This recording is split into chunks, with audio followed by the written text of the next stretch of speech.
सौरभ, आज काय खाणार? मेथीची भाजी.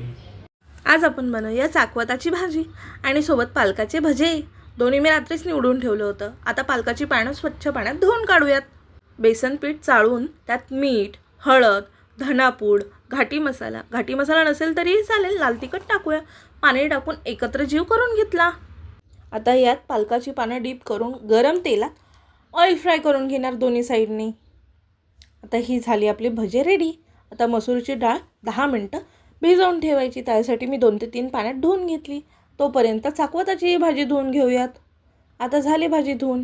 जिरं टाकते तेलामध्ये, हिरवी मिरची, मीठ, शेंगदाणे आपल्याला जास्त फ्राय नाही करायचे. लगेच इन्स्टंट मी भाजी टाकून घेतली आहे.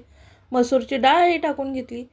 आता मेन इन्ग्रेडियंट आपला लसूण जास्त घ्यायचा, बारीक नाही ठेचायचा, फक्त थोडासा हलकासा ठेचायचा आणि तो वरला टाकायचा. ही झाली आपली भाजी रेडी. आता जेवून घेऊयात.